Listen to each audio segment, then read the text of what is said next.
করতেছে, ইয়া উখতা হারুনা মা কানা আবুকি ইমরাআ সাউইন ওয়া মা কানাত উম্মুকি বাগিয়া। হে হারুনের ভগ্নী, তোমার বাবাও তো খারাপ মানুষ না, তোমার মাও তো ব্যভিচারিণী না, এই পোলা বাচ্চা তুমি পাইলা কোথায়? এইবার সে তো আজকে রোজা রাখছে, ইশারা দিয়া বুঝায় দিছে আমি রোজা, আল্লাহর জন্য আজকে আমি রোজা রাখছি, কথা কইতে পারবো না। আল্লাহ রাব্বুল আলামিনের আদেশ, কথা তুমি বলবা না, আল্লাহই তো আদেশ দিয়েছে ওই বাচ্চারে দেখায়া দিবা। ওরা যখন এই কথা বলতেছে, মারিয়াম আলাইহিস সালাম ঈসা আলাইহিস সালামের দিকে ইশারা করে দিছে, আমি তো কথা বলতে পারবো না, এর জিগাও। এখন 2-1 দিনের শিশু কথা বলতে পারে নাকি? জোরে বলেন, পারে? পারে না। এরা এবার বলতেছে, ইশারা দিয়া দিছে এইদিকে, ফাশারাত ইলাইহি, আমারে কিছু না কইয়া এই বাচ্চারে জিগাও। তারা বলে, ক্বালু কাইফা নুকাল্লিমু মান কানা ফিল মাহদি সাবিয়্যা। হায় রে, দোলনার শিশু, কোলের শিশু, এ আবার কেমনে কথা বলবে? মূল কথা যেটা, অতীতের উম্মতদের মাঝে রোজার একটা সিস্টেম ছিল, সারাদিন কোনো কথা না বলা। এই উম্মতের জন্য রোজা ফরজ হয়েছে। এই উম্মতের রোজার প্রাথমিক দিকে সিস্টেম কি ছিল? প্রথম দিকে আমাদের উম্মতের উপরে, এই উম্মতের উপরে রোজার সিস্টেম ছিল, সূর্যাস্ত যাওয়ার পরে ইফতার করত। বলে ইফতার করার পর যতক্ষণ না ঘুম যাবে ততক্ষণ খানা দানা সব চলবে, কিন্তু যদি ঘুমায় যায়, ঘুম থেকে উঠে আর কিছু খাওয়ার সুযোগ নাই। কেউ যদি ইফতার করে আবার ঘুমায়া যাইতো, তাহলে তাকে আর পরের দিন সূর্যাস্তের পরে গিয়ে খাওয়া দাওয়া করা লাগতো। এটা ছিল প্রথম দিকের সিস্টেম। ইফতার করে রাতে নামাজ পড়ে খাওয়া দাওয়া করে এই যে ঘুমাইতো, ঘুম থেকে উঠে আর খাওয়ার কোনো সুযোগ ছিল না। 2টা ঘটনাকে কেন্দ্র করে আল্লাহ তাআলা আমাদের জন্য রোজাকে আরো ফরজ করে দিয়েছে। এক সাহাবী, সে দিন আনতো দিন খাইতো, প্রতিদিন তার পরিশ্রম করা লাগতো খাওয়ার জন্য। একদিন ইফতারের সময় সে হালকা কিছু ইফতার করছে, খেজুর দিয়ে একটু পানি দিয়ে, সারাদিন অভুক্ত, খিদা লাগছে। স্ত্রীরে বলছে, তুমি এক কাজ করো, খাবার কিছু আছে কিনা একটু দাও। তা ওনার স্ত্রী বলছে, ঠিক আছে, আপনি অপেক্ষা করেন, আমি আসতেছি। এখন খাবার আনতে আনতে ওই লোক ঘুমায় গেছে। ঘুমায় যখন গেছে, বলেন তো, ঘুম যেহেতু গেছে, ঘুম থেকে উঠে আর কিছু খাইতে পারবে? এখন সে রোজা, রাত হোক তাতে কি, তার মানে আগে রাতেও রোজা ছিল, দিনেও তো ছিল। এরপরে লোকটা রোজা রাখছে, পরের দিন দুপুরবেলা কাজ করতে গিয়ে ক্ষুধার তীব্রতায়, দুর্বলতায় অজ্ঞান হয়ে গেছে। এটা হলো একটা ঘটনা। হযরত ওমর রাদিয়াল্লাহু তাআলা আনহু, উনি ইফতার করার পরে, নামাজ কালাম পড়ার পরে ঘুমায় পড়ছেন। পরবর্তীতে ওনার স্ত্রীর সাথে মেলামেশা হয়ে গেছে রাতে। এই 2 ঘটনা নবীজি সাল্লাল্লাহু আলাইহি ওয়াসাল্লামের কাছে জানানো হলো। এই 2 সাহাবীর ঘটনাকে কেন্দ্র করে আল্লাহ তাআলা উম্মতে মুহাম্মাদের জন্য রোজাকে ফরজ করে দিলেন। একেবারে সুবহে সাদিক পর্যন্ত পানাহার স্বাভাবিক সময়ের মতো করে দেওয়া হলো। সূর্যাস্ত থেকে নিয়ে সুবহে সাদিক পর্যন্ত খাওয়া দাওয়া সব কিছু চালু থাকবে। আর সুবহে সাদিক থেকে নিয়ে সূর্যাস্ত পর্যন্ত পানাহার থেকে বিরত থাকবে, স্ত্রীর কাছে যাওয়া থেকে বিরত থাকবে। উম্মতে মুহাম্মাদের জন্য এরপর থেকে রোজাকে সহজ করে দেওয়া হলো, যেই ধারাবাহিকতায় এখন আমরা রোজা রেখে থাকি। তাহলে আমাদের এই উম্মতের উপরেও প্রাথমিক দিকে রোজাটা একটু কঠিন ছিল, পরে আল্লাহ তাআলা আয়াত নাজিল করে, ওহী নাজিল করে উম্মতে মুহাম্মাদের জন্য রোজাকেও সহজ করে দিয়েছে। এই রোজা আমরা সবাই রাখবো তো ইনশাআল্লাহ। শুনেন, যারা বালেগ হয় নাই এদেরও রাখায় অভ্যস্ত করবে। যদি পারে রাখবে, যদি দেখা যায় অসুস্থ হয়ে যাচ্ছে, পারতেছে না, খেয়ে নেবে, কোনো অসুবিধা নেই। কিন্তু ছোট বাচ্চা এখন থেকে অভ্যস্ত হোক, তাহলে কি হবে? পরবর্তীতে তার জন্য রোজা রাখাটা আশা করা যায় কঠিন হবে না, ইনশাআল্লাহ সহজ হয়ে যাবে। এখন এই কষ্ট করে যে আমরা রোজা রাখবো, এই রোজার প্রতিদান কত বেশি কত বেশি, অনেক হাদিস বলা যাবে। আমি অল্প কয়েকটা হাদিস আপনাদের সাথে একটু আলোচনা করব। এখন এক নাম্বার বিষয় হলো, রোজা রেখে যদি আমরা হাদিসের ঘোষণা অনুযায়ী প্রতিদানগুলো আল্লাহর কাছে পেতে চাই, তাহলে শুধু সারাদিন না খেয়ে থাকলে হবে না, সারাদিন গুনাহ থেকেও বাঁচতে হবে। এজন্য রাসূলুল্লাহ সাল্লাল্লাহু আলাইহি ওয়াসাল্লাম বলেন, কিছু মানুষের রোজা হলো না খেয়ে থাকার নামান্তর। আবার নবীজি সাল্লাল্লাহু আলাইহি ওয়াসাল্লাম বলেন, যে রোজা রাখলো কিন্তু অশ্লীল ফাহিশা মন্দ গুনার কাজ ছাড়লো না, নবীজি বলেন তার না খেয়ে থাকায় আল্লাহ তাআলার কোনো কিছু আসে যায় না। তার মানে কোন ব্যক্তি যদি রোজা রেখে গুনাহ করে, চোখের গুনাহ, হাতের গুনাহ, জবানের গুনাহ, পায়ের গুনাহ, এই গুনাহ যদি করে, তাহলে তার রোজাটা কি হয়? শুধু ফরজ আদায় হয়। ওই রোজার দ্বারা যে প্রতিদানের কথা আসছে হাদিসে, এগুলো কিছুই সে পাবে না। রোজার প্রতিদান পাওয়ার জন্য রোজা হতে হবে গুনাহ, গুনাহযুক্ত রোজা যদি হয়, তাহলে ওই রোজা কেমন যেন 133 পেয়ে পাশ করার মতো। 133 পেয়ে যে পাশ করবে, সে এই পাশের কথা মানুষের সামনে বলতে লজ্জা পাবে, ঠিক কিনা বলেন? কতজন তারে টিটকারি করে বলবে, এক কম পাইতা তাহলে আরো ভালো হইতো, আগামী বছর পরীক্ষা দিয়ে আর একটু ভালো রেজাল্ট করতে পারতাম। এখন তো সেই সুযোগও নাই, পাইছো মাত্র 33। এরকম টিটকারি করবে মানুষ থাকে। আর যে পাশ করছে কিন্তু 190 পাইছে, 95 পাইছে, ও মানুষের সামনে বুক ফুলায় বলবে আমি গোল্ডেন এ প্লাস পাইছি, ঠিক কিনা বলেন? আল্লাহুম্মা বারিক আলা মুহাম্মাদিন ওয়া আলা আলি মুহাম্মাদ কামা বারাকতা আলা ইব্রাহিম ওয়া আলা আলি ইব্রাহিম ইন্নাকা হামিদুম মাজিদ। আল্লাহর মহব্বতে জবান খুলে একটু জিকির করি, লা ইলাহা ইল্লাল্লাহ,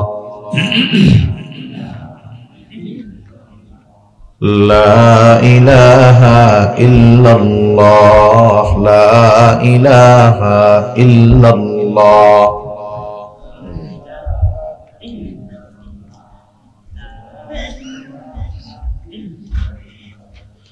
لا إله إلا الله، لا إله إلا الله، لا إله إلا الله محمد رسول الله صلى الله عليه وسلم। الحمد لله। ঐতিহ্যবাহী সিরাজগঞ্জ জেলার অন্তর্গত তাড়াশ থানাধীন কাউরাইল উত্তরপাড়া কেন্দ্রীয় জামে মসজিদের উন্নতিকল্পে বিরাট ইসলামী জলসা। আজকের এই ইসলামী জলসার সম্মানিত শ্রদ্ধেয় সভাপতি আলহাজ মোহাম্মদ মোশাররফ হোসেন, আমন্ত্রিত উলামায়ে কেরাম, সামনে উপস্থিত মুরব্বিয়ানে কেরাম, সমবয়সী যুবক বন্ধু, স্নেহের ছোট ভাই, মাইকের আওয়াজ যত দূরে যায়, সম্মানিত শ্রদ্ধা মা ও বোন, আল্লাহ রাব্বুল আলামিনের দরবারে অগণিত শুকর যে মহান মালিক হায়াতে বরকত দিয়ে সুস্থ রেখে দীর্ঘ সময় পর্যন্ত বিজ্ঞ উলামায়ে কেরামের জবান থেকে খুবই গুরুত্বপূর্ণ কথা আপনারা শ্রবণ করতেছিলেন। সেই ধারাবাহিকতায় কিছু দিনই কথা পেশ করবার লক্ষ্যে পবিত্র কোরআনুল কারীম থেকে কিছু তিলাওয়াত করেছি ও রাসূল আকরাম সাল্লাল্লাহু আলাইহি ওয়াসাল্লামের অগণিত হাদিস থেকে একটা হাদিস পাঠ করেছি। আল্লাহ তাআলার কাছে তৌফিক চাই, অল্প সময়ের মধ্যে আল্লাহ তাআলা কিছু কথা বলার তৌফিক দেন, যে কথাগুলো আমাদের সবার দুনিয়া এবং আখিরাতের জন্য কল্যাণকর হয়। সকলে জবান খুলে বলি আমিন। ইতিমধ্যে যতটুকু জানতে পারলাম যে মধ্যপ্রাচ্যের দেশগুলোতে চাঁদ দেখা গেছে, তার মানে আজ রাতে তারা তারাবি পড়বে, আগামী দিন তারা সারাদিন পানাহার থেকে বিরত থাকবে, রোজা শুরু হয়ে গেছে। মোটামুটি আমাদের দেশে চাঁদ দেখা যাক আর না যাক, আমরাও নিশ্চিত হয়ে গেছি আগামীকাল রাত্রে আমরাও তারাবি পড়ব। তার মানে রোজা একেবারে দ্বার প্রান্তে আমাদের। শাবানের 29 তারিখ আজকে চলতেছে। এতদিন হয়তো মসজিদে বা ওয়াজ মাহফিলে ওলামা হযরত রজব শাবানকে কেন্দ্র করে বয়ান করেছে, আলোচনা করেছে। শাবানও শেষ, সামনে শাবান মাসের সর্বশেষ আমল যেটা বলা যায় রমজানের একেবারে শুরুতে, সেটা হলো চাঁদ দেখার আমল। সেজন্য আমরা আগামীকাল সন্ধ্যায় পশ্চিম আকাশে রমজানের চাঁদ তালাশ করব ইনশাআল্লাহ। জানতে পারছি আজকে দেখা গেছে সৌদি, কালকে তো আমাদের রোজা হবেই। এই চিন্তা করে চাঁদ দেখার এই সুন্নাত বাদ দেওয়া যাবে? যাবে না। এটা মৃত একটা সুন্নাতের মতো হয়ে গেছে। গ্রামের মানুষও এখনো ইন্টারনেট চিনে, ফেসবুক চিনে। সৌদি আরবে আত্মীয় স্বজন আছে, ফোন দিব একটু পরে যাইয়া তারাবি পড়ে আসছো? হ্যাঁ আসছি। ঠিক আছে, কালকেও আমরা পড়ুন, শেষ। এটা না করে চাঁদ দেখার সুন্নাহ যে আমলটা আমরা করবো তো ইনশাআল্লাহ। আপনাদের অঞ্চল বিস্তীর্ণ ফাঁকা জায়গা, শহর থেকে অনেক সময় দেখার সুযোগ থাকে না, কিন্তু আকাশ যদি পরিষ্কার থাকে, মেঘ যদি না থাকে, আপনাদের এই অঞ্চল থেকে আশা করা যায় চাঁদ দেখা যাবে। এই যে রমজান মাস আসতেছে, রমজান হলো বছরের সর্বশ্রেষ্ঠ মাস। সর্বশ্রেষ্ঠ মাস রমজান মাস। আল্লাহ সুবহানাহু ওয়া তাআলা আসমান জমিন সৃষ্টি থেকে নিয়ে 12টা মাস আল্লাহ তাআলা নির্ধারণ করেছেন। এই 12 মাসের মধ্যে 4টি মাসকে আল্লাহ তাআলা সম্মানজনক মাস বলে অভিহিত করেছেন। হারাম মাস, সম্মানিত মাস। অতীতের উম্মতের মধ্যে ওই 4 মাস হারাম ছিল, আমাদের মধ্যেও এই 4 মাস হারাম তথা সম্মানিত মাস। তবে উম্মতে মুহাম্মাদীর স্পেশালিটি হলো আল্লাহ তাআলা উম্মতে মুহাম্মাদীকে ওই 4 মাস দেওয়ার সাথে সাথে রমজানের মতো সর্বশ্রেষ্ঠ মাস আল্লাহ আমাদের দান করেছে। সুবহানাল্লাহ। আমরা যেমন শ্রেষ্ঠ উম্মত, আমরা কি উম্মত জোরে বলেন? কুনতুম খায়রা উম্মাহ উখরিজাত লিন-নাস তা'মুরুনা বিল মা'রুফ ওয়া তানহাউনা আনিল মুনকার। আল্লাহ তাআলা বলেন কুনতুম খায়রা উম্মাতিন উখরিজাত লিন-নাস, তোমরা শ্রেষ্ঠ উম্মত, তোমাদেরকে মানুষের কল্যাণের জন্য বের করা হয়েছে। কিসের মধ্যে কল্যাণ? তা'মুরুনা বিল মা'রুফ ওয়া তানহাউনা আনিল মুনকার। আমাদের দায়িত্ব হলো ভালো কাজের আদেশ করা, অসৎ কাজের নিষেধ করা। তা আমরা শ্রেষ্ঠ উম্মত। এই উম্মতকে আল্লাহ তাআলা শ্রেষ্ঠ শ্রেষ্ঠ কিছু দান করছে যা অন্য কোন উম্মতকে দান করেন নাই। 1 নাম্বার আমাদেরকে আল্লাহ তাআলা দান করছে সাইয়্যিদুল আম্বিয়া, একেবারে নবীদের সর্দার, শ্রেষ্ঠ নবী আল্লাহ আমাদেরকে দিয়েছেন। আল্লাহ তাআলা আমাদের দিয়েছেন শ্রেষ্ঠ কিতাব কোরআনুল কারীম। আল্লাহ তাআলা আমাদেরকে দিয়েছেন শ্রেষ্ঠ মাস রমজান মাস। আল্লাহ তাআলা আমাদেরকে দিয়েছেন শ্রেষ্ঠ রাত লাইলাতুল কদর। আল্লাহ তাআলা আমাদেরকে দিয়েছেন শ্রেষ্ঠ দিন। শ্রেষ্ঠ দিন হলো জুমার দিন আর 2 ঈদের দিন, শ্রেষ্ঠ দিন। শ্রেষ্ঠ এই জিনিসগুলো পেয়ে আমরা হয়েছি শ্রেষ্ঠ উম্মত। তাহলে সেই শ্রেষ্ঠ মাস রমজান মাস আর মাত্র বাকি কয়দিন? 1 দিন। আগামী দিন সূর্যাস্তের পরেই শুরু হয়ে যাবে রমজান মাস।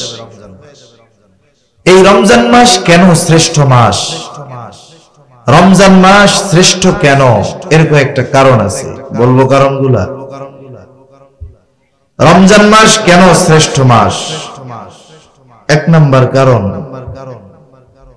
আল্লাহ তাআলা বলেন শাহরু রমাদানাল্লাযী উনজিলা ফীহিল কুরআন হুদাল লিন-নাসি ওয়া বায়িনাতিন মিনাল হুদা ওয়াল ফুরকান ফামান শাহিদা মিনকুমুশ শাহরা ফালইয়াসুম। আল্লাহ তাআলা কোরআনুল কারীমের মধ্যে জানায়া দেন রমজান মাস, এই মাসে আল্লাহ নাজিল করেছেন কোরআন। কোরআন হলো মানব জাতির জন্য হেদায়েত, সত্য মিথ্যার পার্থক্যকারী হলো এই কোরআন। এই মাসে আল্লাহ নাজিল করেছেন। সাথে সাথে আল্লাহ তাআলা বলেন ফামান শাহিদা মিনকুমুশ শাহরা ফালইয়াসুম, যারা এই মাস পাবে তারা যেন এই মাসে রোজা রাখে। তাহলে এই মাসের শ্রেষ্ঠত্বের একটি কারণ, এই মাসে আল্লাহ রোজা ফরজ করেছে। কি ফরজ করেছে জোরে বলেন, আরো জোরে বলেন, কি ফরজ করেছে? রোজা। কথা কি বুঝেন? কষ্ট হয় না তো? আল্লাহ রাব্বুল আলামিন এই মাসে রোজা ফরজ করেছেন। রোজা কি? বলে রোজা হলো ইসলামের অন্যতম একটি ভিত্তি।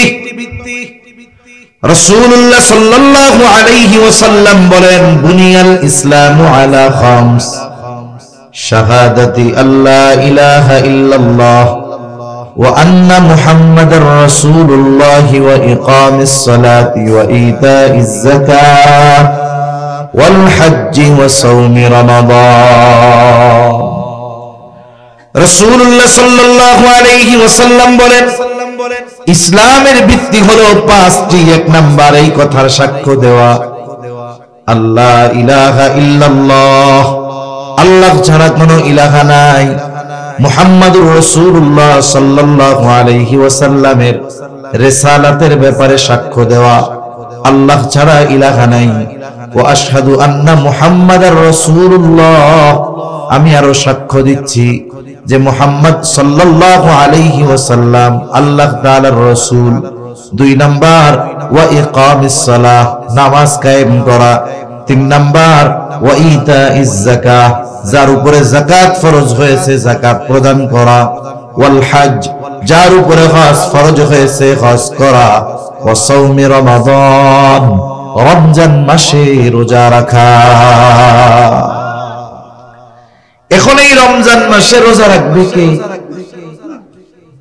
যে সুস্থ প্রাপ্তবয়স্ক বা বয়স্কা, সাথে সাথে যে মুসাফির নয়, মুকিম, যার বয়স হয়ে গেছে, যিনি অসুস্থ নয় এবং যিনি মুসাফির নয়, এই ধরনের মানুষ যারা, তারা রোজা রাখবে।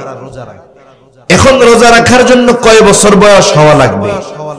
আমাদের দেশে তো বলে 18 বছরের আগে নাকি সব শিশু। ছেলে মেয়ে বালেগ হয় কত বছরে? আমাদের দেশের সরকারি হিসাব বলে 18 বছর পর্যন্ত শিশু। এক্ষেত্রে এই হিসাবকে সামনে রাখা যাবে না, বরং দেখতে হবে ইসলাম কি বলেছে, ঠিক কিনা? রাসূলুল্লাহ সাল্লাল্লাহু আলাইহি ওয়াসাল্লাম জানায় দেন আহাদুল বুলুগ, বালেগ হওয়ার সর্বশেষ সময় সীমা হলো চন্দ্র মাসের 15 মাস, চন্দ্র মাসের 15 বছর, মানে চন্দ্র বছর হিসাবে, চন্দ্র তারিখ হিসাবে 15 বছর। এই হিসাবে ইংরেজি তারিখে হয় 14 বছর 7 মাস। এর আগেও হতে পারে, 12 বছরে হতে পারে, 11 বছরে হতে পারে, 13 বছরে হতে পারে, 14 বছরেও হতে পারে। কিন্তু 14 বছর 7 মাস অতিবাহিত হয়ে যাবার পর কোন ছেলে অথবা মেয়েকে নাবালক শিশু বলার সুযোগ নাই। এজন্য অনেক মানুষ আছে ছেলের বয়স 14-15, মেয়ের বয়স 15 বছর, তোরা এখনো পোলা পাইন, তোকে রোজা রাখা লাগবো না, বলে না এরকম? লেখাপড়া ডিস্টার্ব হইব, পরীক্ষা আছে রে, কষ্ট করে স্কুলে যাইতে হবো, রোজা রাখার দরকার নাই রে, কয় না এরকম? কত মায়া সন্তানের জন্য। এই বালেগ বা বালেগা ছেলে বা মেয়েটা যদি রোজা না রাখে জাহান্নামের শাস্তি আছে না নাই? মনে করেন আপনার ছেলে রাত 3টা পর্যন্ত লেখাপড়া করে ঘুমাইছে, ঘুমের থেকে উঠবে 9টায়, ফজরের নামাজ তো নাই।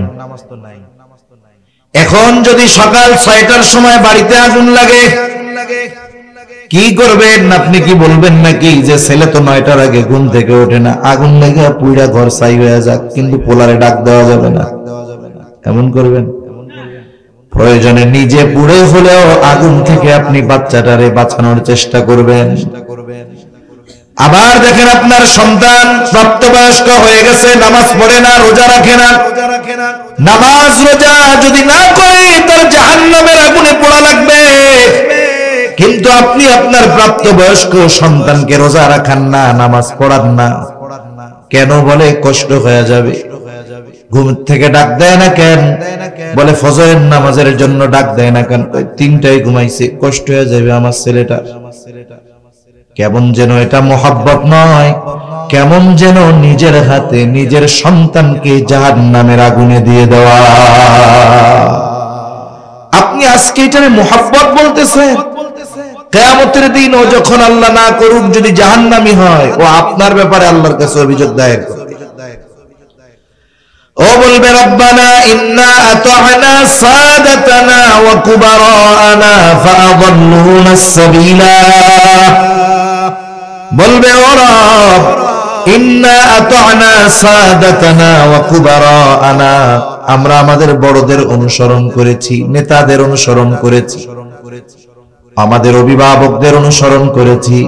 ফাআদাল্লুনা আস-সাবিলা, তারাই আমাদেরকে পথভ্রষ্ট করেছে, তাদের কারণে আজকে আমরা জাহান্নামী হয়েছি। আল্লাহ তাআলার কাছে তারা বলবে রব্বানা আতিহিম দু'ফাইনি মিনাল আযাবি ওয়ালআনহুম লা'নান কাবীরা।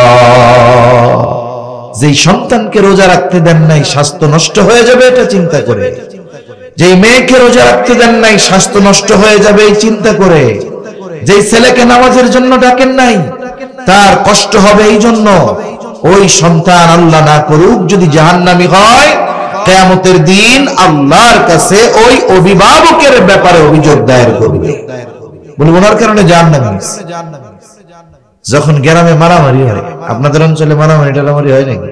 গ্যাঞ্জাম হয় না মাঝে মধ্যে? 2টা দল থাকে না?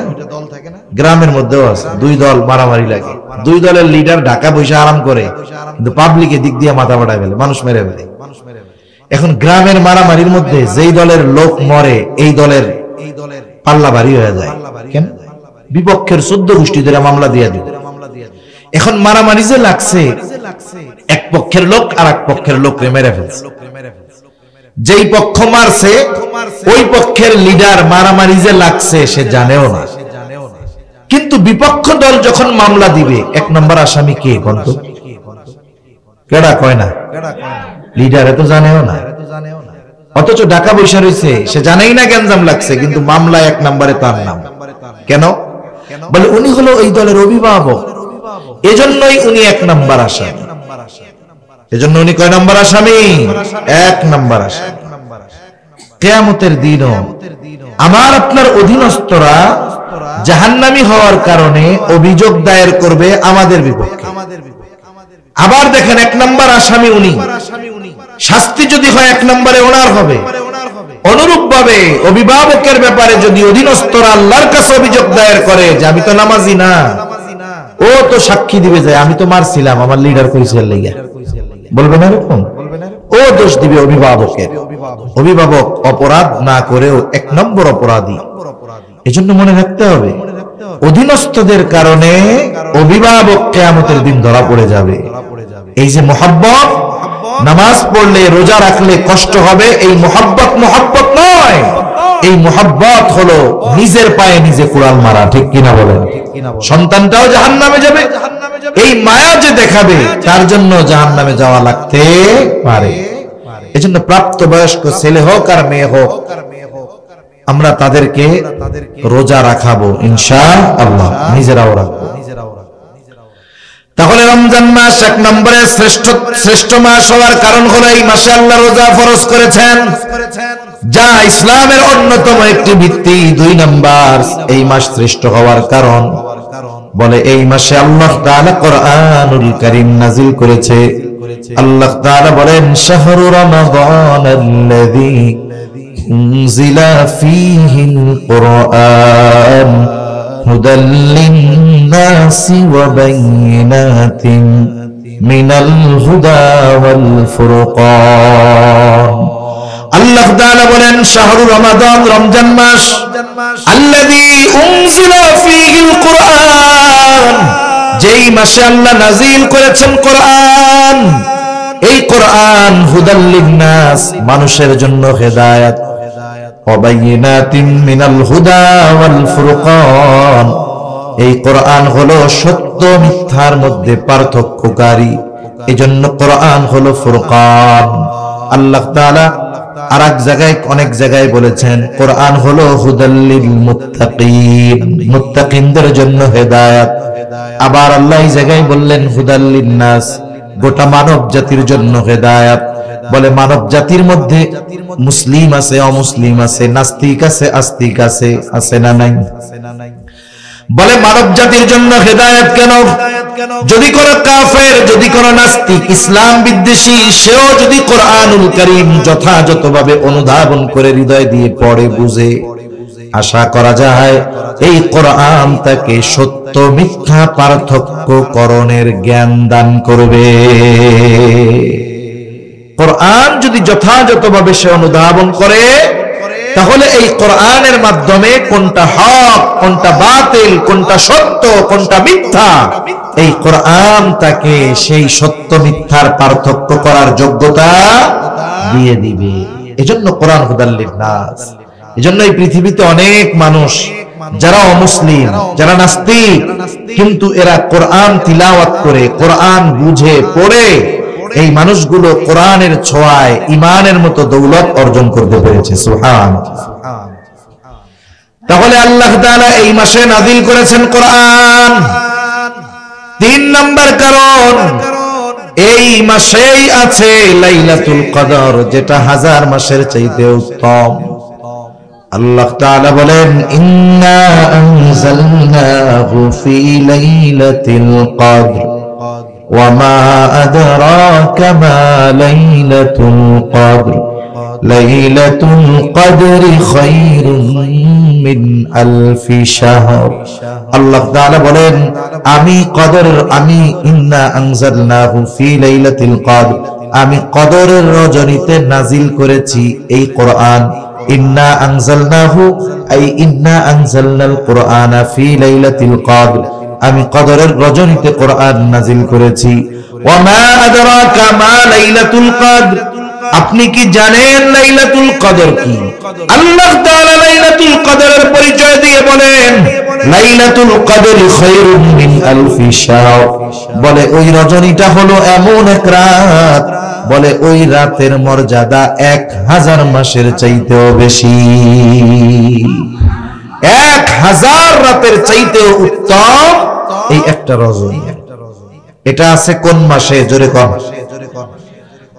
খিদা লাগছে আপনাদের?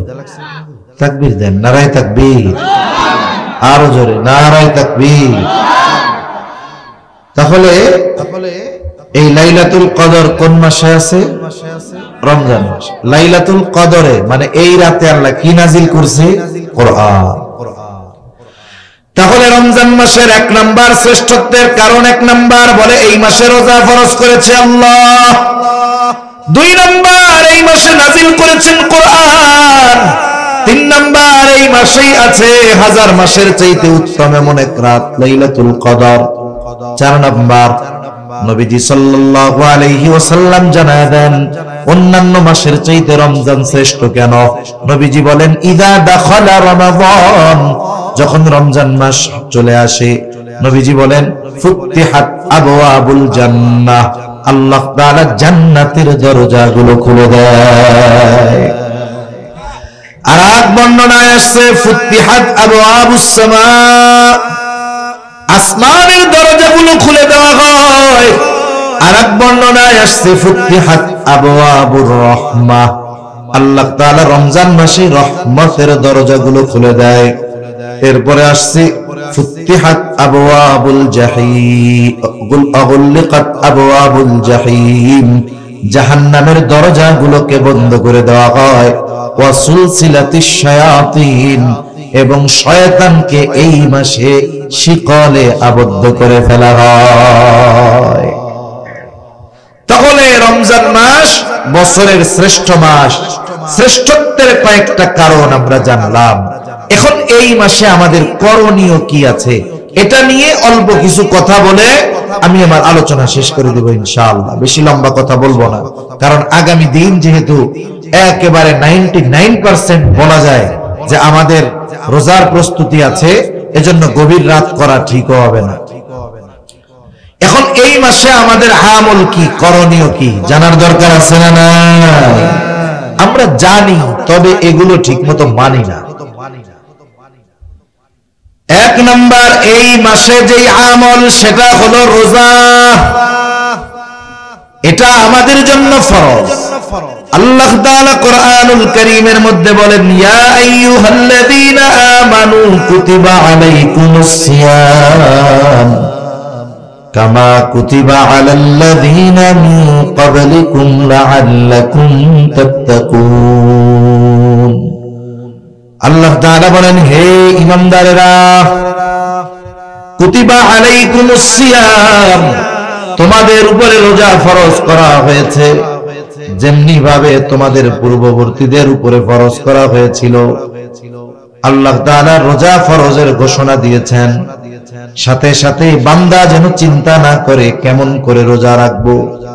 এই জন্য আল্লাহ তাআলা বান্দাকে জানায় দেন, বান্দা এই রোজা শুধু তোমাদের উপরে ফরজ করা হয়েছে এমনটা নয়, বরং তোমাদের পূর্ববর্তীদের উপরেও রোজা ফরজ করা হয়েছিল।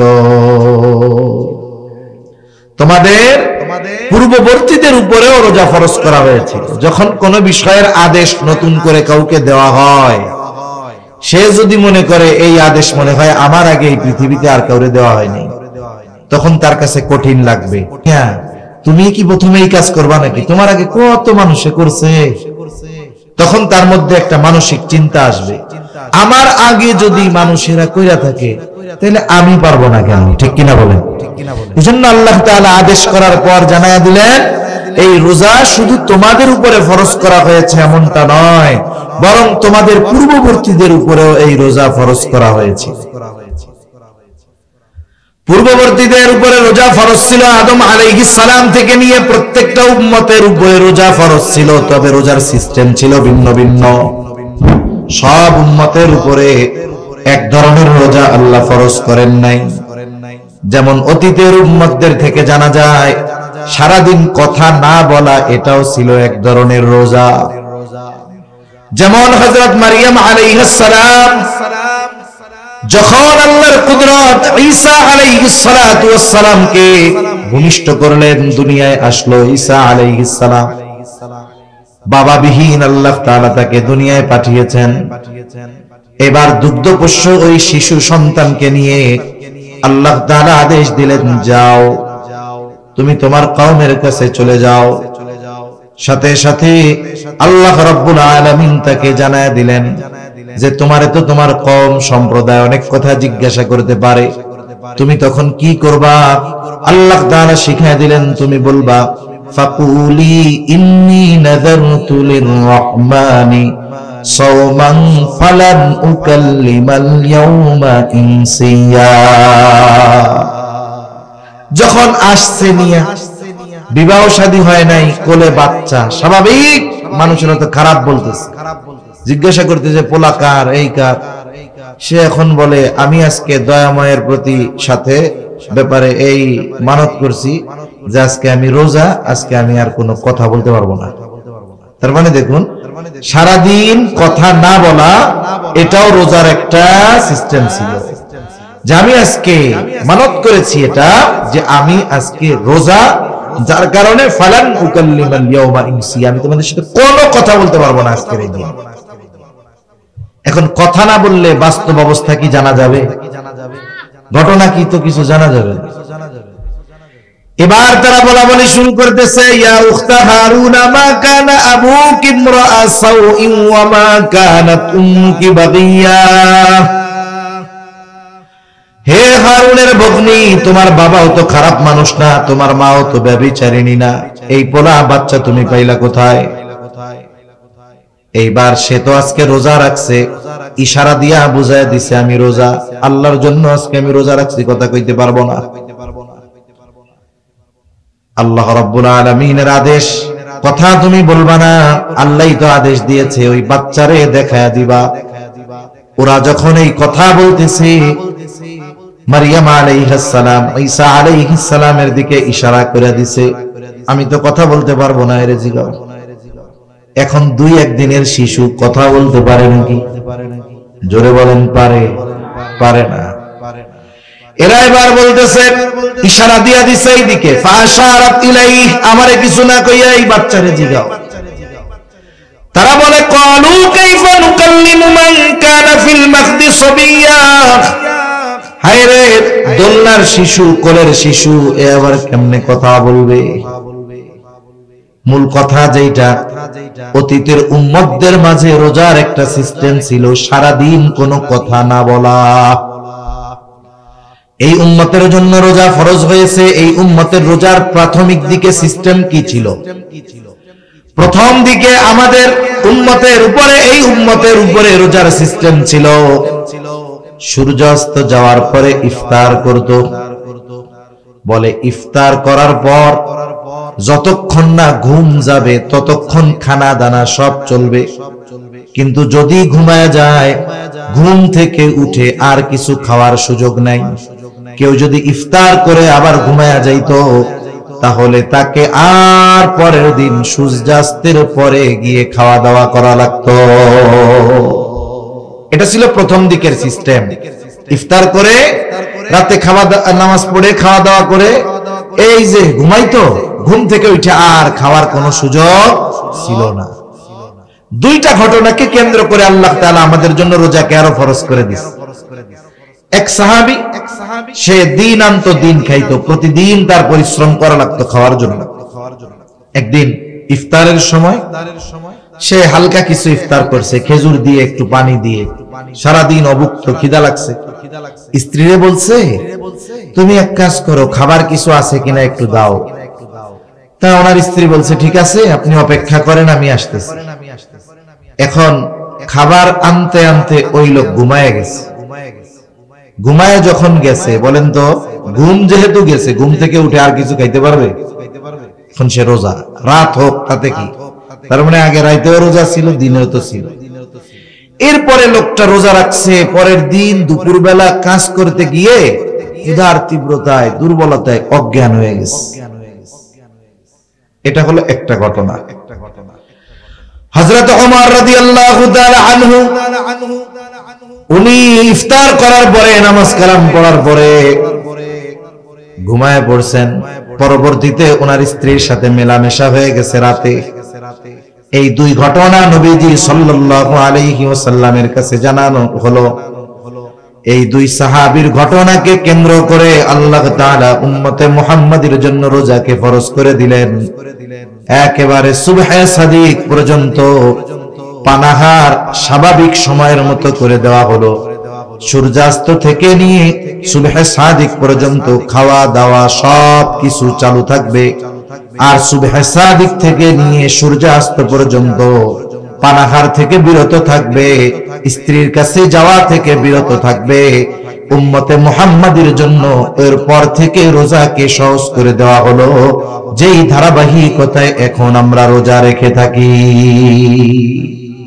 তাহলে আমাদের এই উম্মতের উপরেও প্রাথমিক দিকে রোজাটা একটু কঠিন ছিল, পরে আল্লাহ তাআলা আয়াত নাজিল করে, ওহী নাজিল করে উম্মতে মুহাম্মাদের জন্য রোজাকেও সহজ করে দিয়েছে।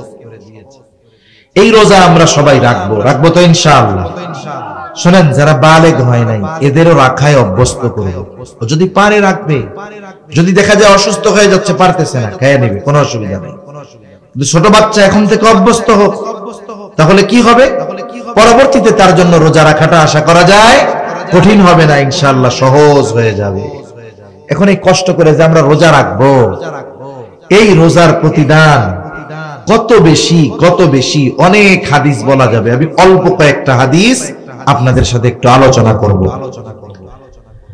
এখন 1 নাম্বার বিষয় হলো, রোজা রেখে যদি আমরা হাদিসের ঘোষণা অনুযায়ী প্রতিদানগুলো আল্লাহর কাছে পেতে চাই, তাহলে শুধু সারাদিন না খেয়ে থাকলে হবে না, সারাদিন গুনাহ থেকেও বাঁচতে হবে। এজন্য রাসূলুল্লাহ সাল্লাল্লাহু আলাইহি ওয়াসাল্লাম বলেন, কিছু মানুষের রোজা হলো না খেয়ে থাকার নামান্তর। আবার নবীজি সাল্লাল্লাহু আলাইহি ওয়াসাল্লাম বলেন, যে রোজা রাখলো কিন্তু অশ্লীল ফাহিশা মন্দ গুনার কাজ ছাড়লো না, নবীজি বলেন তার না খেয়ে থাকায় আল্লাহ তাআলার কোনো কিছু আসে যায় না। তার মানে কোন ব্যক্তি যদি রোজা রেখে গুনাহ করে, চোখের গুনাহ, হাতের গুনাহ, জবানের গুনাহ, পায়ের গুনাহ, এই গুনাহ যদি করে তাহলে তার রোজাটা কি হয়? শুধু ফরজ আদায় হয়। ওই রোজার দ্বারা যে প্রতিদানের কথা আসছে হাদিসে, এগুলো কিছুই সে পাবে না। রোজার প্রতিদান পাওয়ার জন্য রোজা হতে হবে গুনাহ, গুনাহযুক্ত রোজা যদি হয় তাহলে ওই রোজা কেমন যেন 133 পেয়ে পাশ করার মতো। 133 পেয়ে যে পাশ করবে, সে এই পাশের কথা মানুষের সামনে বলতে লজ্জা পাবে, ঠিক কিনা বলেন? কতজন তারে টিটকারি করে বলবে, এক কম পাইতা তাহলে আরো ভালো হইতো, আগামী বছর পরীক্ষা দিয়ে আর একটু ভালো রেজাল্ট করতে পারতাম, এখন তো সেই সুযোগও নাই, পাইছো মাত্র 33। এরকম টিটকারি করবে মানুষ থাকে। আর যে পাশ করছে কিন্তু 190 পাইছে, 95 পাইছে, ও মানুষের সামনে বুক ফুলায় বলবে আমি গোল্ডেন এ প্লাস পাইছি, ঠিক কিনা বলেন? তাহলে দুইজনেই পাস, 33 পাওয়া পাস আর 190 পাওয়া পাস, দুইটা কি সমান? আমি আপনি সারাদিন কষ্ট করে না খেয়ে থাকলাম, তৃষ্ণায় কষ্ট করলাম, ক্ষুধায় কষ্ট করলাম, এখন যদি একটু গুনার কারণে প্রতিদান বঞ্চিত হয়ে যায়, এর চাইতে বোকামি আর কোনো কিছু হতে পারে? এজন্য রোজা রেখে অনেকে সময় কাটানোর জন্য মোবাইল দেখবে, টেলিভিশন দেখবে, গল্প গুজব করবে। আমার মা বোনেরা রোজার মাস 2 বেলা রান্না বান্না নাই, সকালে আর রাত দুপুরে, এবার বসে বসে তিন চারজন এক জায়গায় হয়ে দুনিয়ার সব গল্প শুরু করবে, দেখা যাবে এটা একসময় গীবতের মজলিস হয়ে গেছে, ঠিক কিনা বলুন? এজন্য রোজা রেখে সকল ধরনের গুনাহ থেকে যদি না বাঁচি, বলে ওই রোজা রাখা না রাখায় আল্লাহর কিছু আসে যায় না, ফরজটা আদায় হলো ঠিক, কিন্তু রোজার প্রতিদান থেকে সে বঞ্চিত হলো। এজন্য আমরা সবাই রোজার প্রতিদান চাইতো। রোজার প্রতিদান কত বড়! রাসূলুল্লাহ সাল্লাল্লাহু আলাইহি ওয়াসাল্লাম বলেন, হাদিসে কুদসি আল্লাহ তাআলা বলেন, কুল্লু আমাল ইবনে আদম লাহু ইল্লা সিয়াম। নবীজি সাল্লাল্লাহু আলাইহি ওয়াসাল্লাম বলেন, আল্লাহ তাআলা বলেছেন বনি আদমের প্রত্যেকটা আমল তার নিজের জন্য, ইল্লা সিয়াম, রোজা ছাড়া। আল্লাহ তাআলা বলেন, আস-সাওমু লি ওয়া আনা আজজি বিহি। বান্দা রোজা তার জন্য নয়, বরং আমার জন্য রাখে। এই জন্য আল্লাহ তাআলা জানায় দেন, ওয়া আনা আজজি বিহি, আমি তার রোজার প্রতিদান দিব। সুবহানাল্লাহ বলেন। তার মানে রোজাদার যদি গুনাহ মুক্ত রোজা রাখতে পারে, তাহলে তার রোজার প্রতিদান স্বয়ং যিনি দিবেন তিনি কে? কোন কোন মুহাদ্দিস বলেন যে রোজার প্রতিদান হলো স্বয়ং আল্লাহ নিজে, স্বয়ং আল্লাহ নিজে। এক রাজার 4 বউ, কয় বউ? জোরে কন না, কয় বউ? এনে কেউ আসেননি 4 বউ? না, এই জায়গা নাই, পাওয়া যাবে না। এখন দেখেন 4 বউ একজন। এখন ওই রাজা তার 4 বউরেই বলছে, আজকে আমার রাজ্যের ধনভাণ্ডার তোমাদের জন্য ওপেন, খুলে দিলাম, যার যা মন চায়, যত মন চায় নাও।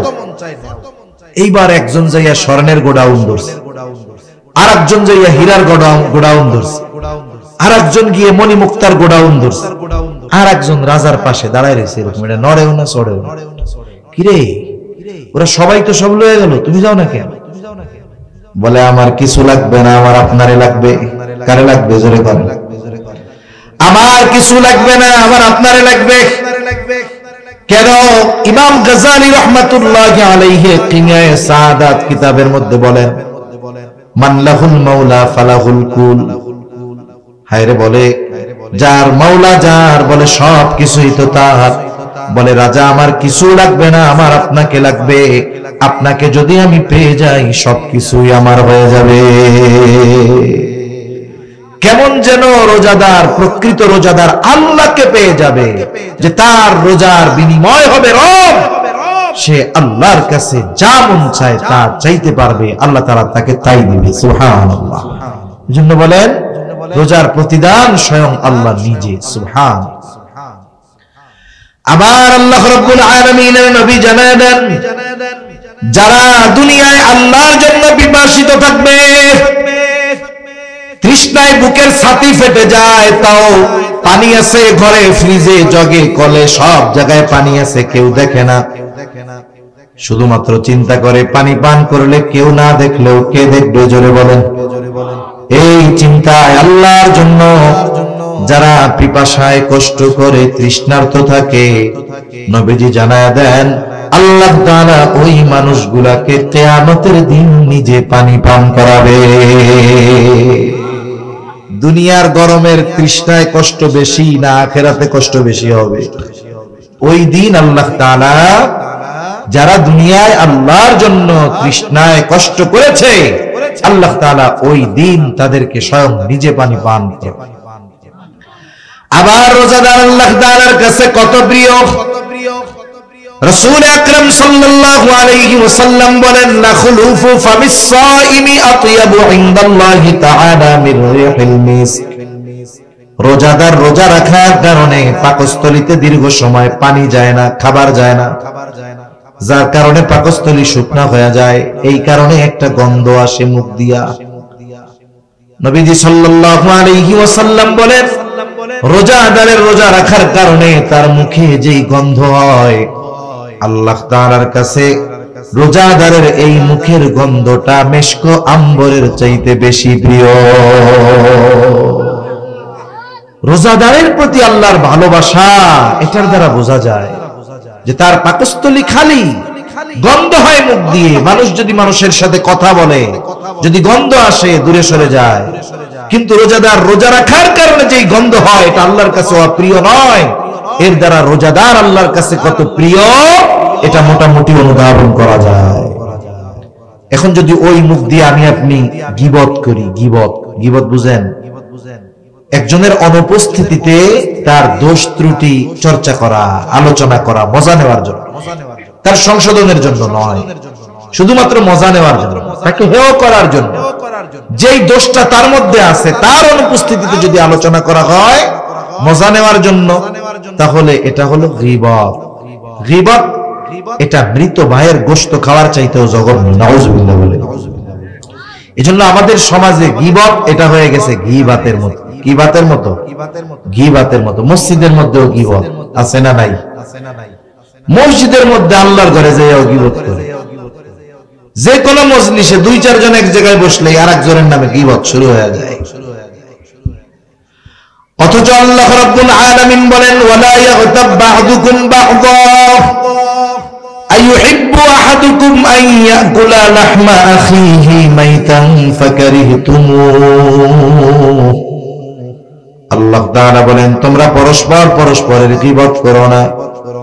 আইয়ুহিব্বু আহাদুকুম, তোমাদের মধ্যে কেউ কি এটা পছন্দ করো? আইয়াকুলা লাহমা আখিহি মাইতা, মৃত ভাইয়ের গোশত খাওয়া তোমাদের মধ্যে কেউ কি পছন্দ করো? আল্লাহ বলেন, ফাকারিহতুমু, মৃত ভাইয়ের গোশত খাওয়া তোমরা অপছন্দ করো। অথচ গীবত করার মাধ্যমে কেমন যেন সে মৃত ভাইয়ের গোশত খায়। এজন্য গীবত যদি করি, গুনাহ চর্চা যদি করি, তাহলে তো গাল দিয়া ওই গন্ধ না, বাইরে পচা গোশতের গন্ধ। ঠিক কিনা বলেন? রোজাদারদের স্পেশালিটি কি? রোজাদারদের সম্মান কত আখিরাতে, কিয়ামতে? নবীজি সাল্লাল্লাহু আলাইহি ওয়াসাল্লাম বলেন, ইন্না ফিল জান্নাতি বাবান ইউকালু লাহুর রায়্যান। নবীজি সাল্লাল্লাহু আলাইহি ওয়াসাল্লাম বলেন, জান্নাতের একটা দরজা আছে, সেই দরজার নাম হলো রায়্যান। ওই দরজা দিয়ে কিয়ামতের দিন রোজাদারেরা প্রবেশ করবে। রোজাদার ব্যতীত অন্য কেউ ওই দরজা দিয়ে প্রবেশ করতে পারবে না। এটা রোজাদারদের জন্য আলাদা এক সম্মাননা, সম্মান। ফেরেশতারা আহ্বান করবে ফাআইনাস সাইমুন, কোথায় রোজাদারেরা কোথায়? এবার রোজাদারেরা আসবে, ঢুকবে, এরপরে বন্ধ করে দেওয়া হবে। রোজাদারেরা ঢোকা শেষ, আর একটা ব্যক্তিকেও এই দরজা দিয়ে ঢুকতে দেওয়া হবে না। এই যে রোজা রাখতেছি, এটা জাহান্নাম থেকে বাঁচার ঢাল হচ্ছে। শত্রুর অস্ত্রের আঘাত থেকে যেমন ঢালের মাধ্যমে, তীর বর্ষা তলোয়ারের আঘাত থেকে মানুষ নিজেরা রক্ষা করে যুদ্ধের ময়দানে, অনুরূপ ভাবে রোজা হবে তার জাহান্নামের আগুন থেকে বাঁচার ঢাল। as-sawmu junnatun, রোজা হলো ঢাল স্বরূপ। নবীজি জানায় দেন, গুনার মাধ্যমে, পাপের মাধ্যমে এই ঢালকে আমরা নষ্ট করে ফেলতেছি। এজন্য গুনাহ মুক্ত রোজা হবে আমাদের, বলেন ইনশাআল্লাহ। আল্লাহ তৌফিক দান করেন। আমি যদি রোজা যথাযথভাবে রাখি, এই রোজা কিয়ামতের দিন আমার আপনার জন্য সুপারিশ করবে। সুবহানাল্লাহ বলুন। হাদিসের মধ্যে আসছে, নবীজি সাল্লাল্লাহু আলাইহি ওয়াসাল্লাম বলেন, as-siyam wal Qur'an yashfa'an lil 'abdi yawm al-qiyamah, সিয়াম এবং কোরআন কিয়ামতের দিন বান্দার জন্য আল্লাহর কাছে সুপারিশ করবে। সিয়াম বলবে, আয় রব, ইন্নী মানাতুহু আত-তা'আমা ওয়াশ-শাহাওয়াতি বিন-নাহার ফাশাফি'নি ফীহি, আয় আল্লাহ, আমি তাকে দিনের বেলা পানাহার থেকে, স্ত্রীর কাছে যাওয়া থেকে বিরত রেখেছি, তার ব্যাপারে আপনি আমার সুপারিশ কবুল করেন। আবার কোরআন আল্লাহর কাছে বলবে, আয় রব, ইন্নী মানাতুহুন নাওমা বিল-লাইল, আমি তারে রাতে ঘুমানো থেকে বাধা প্রদান করেছি, ঘুমাইতে দেই নাই, সে আমাকে তিলাওয়াত করেছে। ফাশাফি'নি ফীহি, আপনি তার ব্যাপারে আমার সুপারিশ কবুল করেন। কোরআন আর রোজা সুপারিশ করবে। নবীজি সাল্লাল্লাহু আলাইহি ওয়াসাল্লাম বলেন, ফায়ুশাফফাআন, আল্লাহ তাআলা ওই ব্যক্তির ব্যাপারে রোজা এবং কোরআনের সুপারিশ কবুল করবে। কিয়ামতের দিন বাপ চিনবে? জোরে বলেন, পরিচয় দিবে? গাড়ে ভাড়া দিয়ে জান্নাতে যাওয়ার চেষ্টা করবে। এরকমও বলবে, তাফসীরের মধ্যে আসছে যে আল্লাহ সারা দুনিয়ার সব মানুষকে জাহান্নামে দিয়ে হলেও আমারে আপনি জান্নাত দিয়ে দেন। ওই দিন এই কোরআন, এই সিয়াম, রোজা আমার আপনার জন্য সুপারিশ করবে। এজন্য রমজান মাসে প্রথম আমল হলো যথাযথভাবে রোজা রাখা। কিভাবে রোজা রাখা বলেন? যথাযথভাবে। শুধু সারাদিন না খেয়ে থাকলে হবে না, বরং আমাদের সকল ধরনের গুনাহ থেকেও দিনের বেলা বাঁচতে হবে, সব সময় গুনাহমুক্ত থাকতে হবে। 2 নম্বর আমল, রাসূলুল্লাহ সাল্লাল্লাহু আলাইহি ওয়াসাল্লাম রোজার ব্যাপারে বলেন, মান সামা রমাদানা ঈমানান ওয়া ইহতিসাবা গুফিরা লাহু মা তাকদ্দামা মিন যামবি ওয়া মান ক্বামা রমাদানা ঈমানান ওয়া ইহতিসাবা গুফিরা লাহু মা তাকদ্দামা মিন যামবি। নবীজি সাল্লাল্লাহু আলাইহি ওয়াসাল্লাম বলেন, যে ঈমানের সাথে সওয়াবের আশায় রমজান মাসে রোজা রাখে, আল্লাহ তাআলা তার বিগত জীবনের সব গুনাহগুলো মাফ করে দেয়। আবার যে ব্যক্তি রমজান মাসে ঈমানের সাথে সওয়াবের আশায় নামাজ পড়ে, মুফাসসিরিন কেরাম বলেন তারাবির কথা, তারাবি পড়ে, আল্লাহ তাআলা তার বিগত জীবনের সব গুনাহগুলো মাফ করে দেয়। এখন এই তারাবি, এই তো কষ্ট আমাগো। আহা, অনেকে চিন্তা করতেছে রোজা তো রাখবো কষ্ট করে, বিকাল বেলা তো ইফতারটা ভালো করবো, তারাবি 20 রাকাত, উফ, এখনই কোমর ব্যথা, গিরা ব্যথা, ঠ্যাং ব্যথা শুরু হয়ে গেছে। এজন্য হাদিসের মধ্যে আসছে, রমজান মাস যখন আসে মুমিনের অন্তরের মধ্যে এক ধরনের প্রফুল্লতা কাজ করে। কেন? প্রকৃত ঈমানদার চিন্তা করে, এই তো সুবর্ণ সুযোগ, আগামী 1 মাসের পাথেয় সংগ্রহ, 11 মাসের পাথেয় সংগ্রহ করা। মোবাইল চার্জ দেন 1 ঘন্টা, টিভেন 12 ঘন্টা, তাই না? কয় এই 1 মাস সে আমলের মাধ্যমে সামনের 11 মাসের পাথেয় সংগ্রহ করে নেবে। এজন্য তার আনন্দ লাগে, ইবাদতের মৌসুম। আর মুনাফিক যেগুলা রোজায় যেগুলা মনে করেন ওই ওয়াজে নাই, মাইকে শুনতেছে, যেই কইছি যে কালকে তো তারাবি শুরু, ওর চিন্তা শুরু হয়ে গেছে, পরশুদিন তো আর দুপুরে রান্না হইব না, আরে পরশু দিন আর দুপুরে রান্না হবে না রে। আমার মা বোনরা এমনি যা করুক আর না করুক রোজার মাসে রোজা ঠিক মতো রাখে, ঠিক কিনা বলেন? আর যদি খাইতে চায়, খাওয়ানোর কথা যদি কয়, একবারে সব ডিবিলে ধুইয়া দিব একবারে। বুড়া বেটা হয়েছে, খাটাস, কবর এখন তো ঠ্যাং একটা গেছে, এখনো রোজা রাখে, অথচ পোলাপান রোজা রাখে। এখন ওনার টেনশন শুরু হয়ে গেছে, খাইতে হইব কই, কেমনে খামু, এই যে টেনশন শেষ। ওই তারাস বাজারে দেয় সুন্দর মতো পদ্মা আছে, খাস পদ্মা, ওর মধ্যে যে খেয়ে বাইরে আছে না নাই কোন। এজন্য যারা মুনাফিক, নবীজি সাল্লাল্লাহু আলাইহি ওয়াসাল্লাম বলেন এই রোজা যখন আসে এটা তাদের জন্য কষ্টের কারণ হয়ে যায়। এখন এই যে রোজার মাস, তারাবি পড়তে হবে। আমাদের অনেকের চিন্তা শুরু হয়ে গেছে, খতম তারাবি কেমনে পড়বে? আবার যদি খতম তারাবি পড়ে হাফেজ সাহেব, তাইলে অন্য মসজিদে কয় মিনিট হয় হিসাব করে, 8টায় শুরু করছে তারাবি, ও গো 8:30 শেষ, আমাকে 3 মিনিট বেশি লাগছে, 8:33। হাফেজ সাহেব এসে, হাফেজ সাহেব আমরা কিন্তু বাইরে যেতেছি, আমাকে 25 মিনিটে শেষ করা লাগবে। আছে না নাই কোন? আপনারা কে কইছে খতম তারাবি পড়তে? আপনি সূরা তারাবি পড়েন বাড়ি গিয়ে আস্তে আস্তে।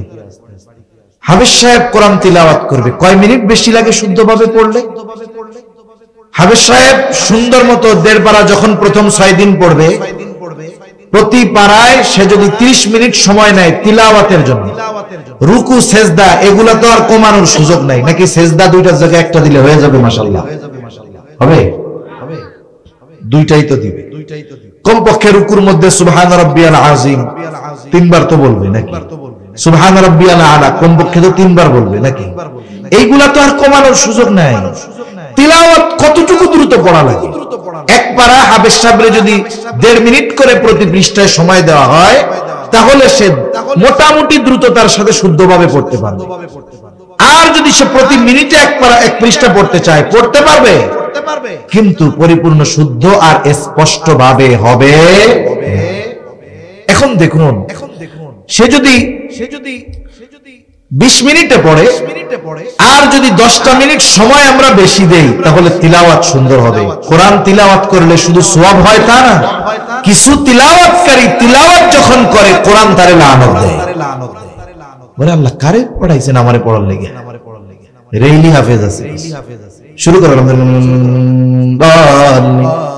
মুসল্লি কিচ্ছু বুঝলো না, কোনো লাভ হইছে? কমপক্ষে তো শব্দগুলো স্পষ্ট উচ্চারণ হতে হবে। যারা শুনতেছে তাদের শব্দগুলো মুখস্থ নাই, তবে শব্দটা বুঝতে তো হবে। এতটুকু ভাবে যদি কোরআন পড়ে 10 মিনিট সময় বেশি লাগে। কয় মিনিট? এখন 20 রাকাতে 10 মিনিট একবারে লাগে না 20 বারে লাগে? তার মানে প্রতি রাকাতে কয় মিনিট বেশি হয়? 30 সেকেন্ড। কয় সেকেন্ড? আধা মিনিট। আরে ভাই, এই আধা মিনিট সময় প্রতি রাকাতে বেশি দাঁড়াইতে আপনার আমার ঠ্যাং ব্যথা হয়ে যায়। আহা, এটা বড় দুঃখের ব্যাপার। এজন্য আমরা মানসিকভাবে প্রস্তুতি নিব, কোরআন শোনার জন্যই তারাবি পড়ব। কোরআন নিজে পড়তে পারতেছি না, তারাবিতে শুনতেছি। রাসূল সাল্লাল্লাহু আলাইহি ওয়াসাল্লাম জিবরাইল আলাইহিস সালামরে শুনাইছেন, জিবরাইল আলাইহিস সালাম আমার আপনার নবীজিকে শুনাইছেন। এজন্য কোরআন শোনা শোনানো দুটাই আমলি কাজ, ফেরেশতারা আলাইহিস সালামের আমল। এজন্য আমরা তারাবিতে হাফেজ সাহেবদেরকে তাড়াহুড়ো করতে বলবো যে দেখেন একটা মাস আমরা কোরআন শুনতেছি, আপনি আমাদেরকে শুদ্ধ ভাষায় শুদ্ধভাবে ধীরস্থিরতার সাথে সবকিছু ঠিক রেখে যতটুকু তাড়াতাড়ি পড়া যায় এর চাইতে দ্রুত পড়ার দরকার নেই। তাহলে তারাবিটা আমরা একটু রিল্যাক্সে পড়বো, সময় নিয়ে পড়বো, সুন্দরভাবে শুনবো ইনশাআল্লাহ। 3 নাম্বার, যেহেতু কোরআন নাজিলের মাস, এই মাসে আমরা কোরআনের জন্য সময় বেশি দিব। সারা বছর সময় হয় না, চেষ্টা করব রমজানে কমপক্ষে 1 খতম কোরআন পড়ার। অনেকে আছে প্ল্যানিং না থাকার কারণে শুরু করে খুব জোশ নিয়ে, লাস্টে কিছুই হয় না। প্রথম দিন 4 পারা, পরের দিন 3 পারা, এর পরের দিন হুইত্যা পড়ছে, আর পড়ে না। আর গিয়া সবে কদরের দিন ধরছে একটু 27 রমজান, মাস শেষে হয়েছে মাত্র 10 পারা, শেষ করতে পারেনি। ওইটা বাদ দিয়ে প্রত্যেক দিন কম কম হোক, কিন্তু ধারাবাহিক ভাবে হোক। হাফেজ সাহেব ডেলি 4 পারা পড়বে। যারা কোরআন শরীফ পড়তে পারেন প্রত্যেক নামাজে প্রথম 6 দিন পড়বেন, প্রতি নামাজে 6 পৃষ্ঠা করে। কয় পৃষ্ঠা করে? 6 পৃষ্ঠা। ফজরের নামাজে গেছেন, যদি সুন্নাত পড়ে সময় হয় আপনি পড়ে ফেললেন 2 পৃষ্ঠা। ফরজের পরে বাড়ি চলে না আইসা 4 পৃষ্ঠা পড়ে আসলেন। জোহরে গেলেন লম্বা সময়, একটাই আজান, দেড়টায় নামাজ, 4 রাকাত পড়া 20 মিনিট সময়, আপনি পড়ে ফেলতে পারলেন 6 পৃষ্ঠা। এইভাবে 6 দিন যদি পড়া হয়, প্রত্যেক দিন 5 পৃষ্ঠা করে পড়লে দৈনিক হয় 30 পৃষ্ঠা। হাফেজি কোরআন শরীফের 1.5 পারা। হাফেজ সাহেব প্রথম 6 দিন 1.5 পারা করে পড়বেন। এরপরে আপনি 7 দিনের থেকে 1 পারা করে পড়েন। প্রতি ওয়াক্তে 4 পৃষ্ঠা। কয় পৃষ্ঠা? তাহলে 5 ওয়াক্তে 4 পাঁচা কত হয়? 20 হয়ে গেল 1 পারা। দেখা গেল সুন্দরভাবে ধীর স্থিরতার সাথে আপনার মসজিদের তারাবি হাফেজ সাহেবের জবানে 1 খতম শোনা হলো, নিজেও 1 খতম পড়া হয়ে গেল। এজন্য আমলগুলো কম হোক, এটা ধারাবাহিক যদি হয়, এটা আল্লাহ তাআলার কাছে বেশি প্রিয়। এভাবে আমরা কোরআন পড়ব। যারা কোরআন পড়তে পারি না, হাফেজ সাহেব থাকবে, ইমাম সাহেব থাকবে, তাদের কাছ থেকে আমরা একটু কোরআন শেখার চেষ্টা করব। অনেকে আছে অনেক দিন নামাজ পড়ে কিন্তু সূরাগুলা সহি শুদ্ধ নাই। আপনি কোরআন শরীফের সূরাগুলো সহি শুদ্ধ করবেন, সূরা ফাতিহাটা ঠিক করবেন, সূরা নাস, ফালাক, ইখলাস, কুল হুয়াল্লাহ যত সূরা আছে কমপক্ষে শেষের 10টা একবারে শুদ্ধভাবে শিখে নিলেন। অনেক মুসল্লি আছে 30 বছর নামাজ পড়ে, সূরা ফাতিহার প্রথম আয়াতের অর্থ জিজ্ঞেস করলে কইতে পারবে না। অনেক মুসল্লি আছে। মারিফুল কোরআন আছে মসজিদে, একটু খুলে অনুবাদটা দেখেন যে আল্লাহ কি বলছে, আলহামদুলিল্লাহি রাব্বিল আলামিন কি কইছে আল্লাহ এর মধ্যে, এগুলো একটু পড়েন, একটু ব্যাখ্যা পড়েন, দেখবেন এরপরে ইমামের পেছনে সূরা শুনতেন তিলাওয়াত ফাতিহা আগে যেমন লাগতো, আপনি যখন অর্থ বুঝবেন, একটু ব্যাখ্যা জানা থাকবে, দেখবেন তখন আরো পড়তে শুনতে দুইটাই ভালো লাগতেছে। এজন্য কোরআনের সাথে একটু থাকা যাবে না ইনশাআল্লাহ। কত সওয়াব হবে কোরআন পড়লে জানেন? এক একটা অক্ষর পড়লে 10টা করে নেকি হয়। সুবহানাল্লাহ বলেন। রমজান মাসে সওয়াবের উপরে এমনি সময় আল্লাহ 10 থেকে 700 গুণ বাড়ায়। রমজানে এটারে গুণ দিবেন আরো কমপক্ষে 70 দিয়া, কমপক্ষে 70 দিয়া। প্রথম কত? 10 থেকে 700 তো আল্লাহ এমনি টাইমে দেয়, আর রমজানে কমপক্ষে ওইগুলার সাথে গুণ হবে কত? 70। তাহলে একটা অক্ষর পড়লে কত সওয়াব? কোরআন শরীফ পড়া সওয়াব কামানো যায় সবচাইতে বেশি। এজন্য রাসূলুল্লাহ সাল্লাল্লাহু আলাইহি ওয়াসাল্লাম বলেন, মান ক্বারাআ হারফাম মিন কিতাবিল্লাহি ফালাহু হাসানাহ ওয়াল হাসানাতু বিআশরি আমসালিহা লা আকুলু আলিফ লাম মিম হারফুন বাল আলিফুন হারফুন ওয়া লামুন হারফুন ওয়া মিমুন হারফুন। নবীজি বলেন, মান ক্বারাআ হারফাম মিন কিতাবিল্লাহ, যে আল্লাহর কিতাব থেকে একটা অক্ষর তিলাওয়াত করে, ফালাহু হাসানাহ, তার জন্য একটি হাসানা, আর ওয়াল হাসানাতু বিআশরি আমসালিহা, এক হাসানাই হলো 10 নেকি। নবীজি বলেন, আমি এটা বলি না আলিফ লাম মিম এক হরফ, বরং আলিফ এক হরফ, লাম এক হরফ, মিম এক হরফ। তাহলে আলিফ লাম মিম যে পড়লো, 3 অক্ষর পড়লো, কমপক্ষে আল্লাহ সুবহানাহু ওয়া তাআলা তাকে 10টা কইরা নেকি দিবে। কমপক্ষে যদি এমনি সময় 10 হয়, রোজার মাসে গুণ দেন 10 গুণ 70, 70 10 এ কত? কত হয়? 700। রোজার মাসে শুধু আলিফ পড়লে কমপক্ষে কত সওয়াব? 700। এরপরে তো আরো বাড়তে পারে, এরপরে বাড়তে পারে, এটা নিম্ন সওয়াব। আবার কোন কোন মুফাসসির বলেন, আলিফ যে পড়বে, পড়লো আলিফ, কিন্তু আলিফ লিখলেও তো 3টা হরফ লাগছে, আলিফ লাম ফা।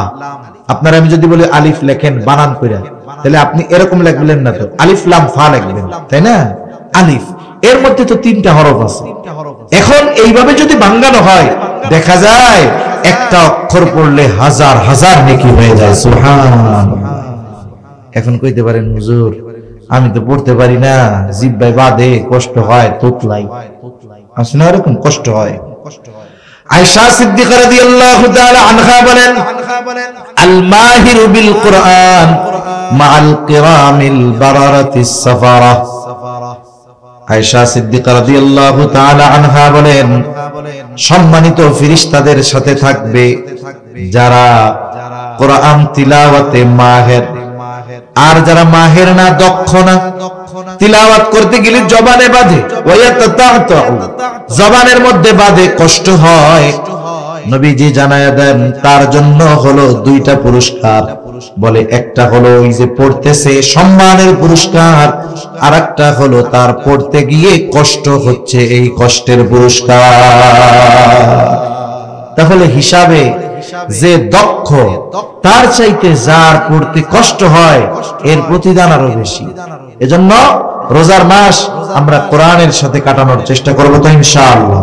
তাহলে 1 নম্বর আমল রোজা রাখবো, 2 নম্বর তারাবির নামাজ পড়বো, সাথে সাথে চেষ্টা করব যে সাহারির সময় যখন উঠি একটু আগে উঠে 2-4-6 রাকাত তাহাজ্জুদ পড়ে আল্লাহর কাছে একটু রোনাজারি করার, আল্লাহর কাছে চাওয়ার, এবং কোরআনের সাথে আমরা এই মাসে বেশি বেশি সম্পৃক্ত হব। কোরআন শিখবো, পড়বো, শুনবো, অন্যকে শোনাবো, বলেন ইনশাআল্লাহ। এরপরে এই মাসে দ্বীনি কাজে বেশি সহযোগিতা করব।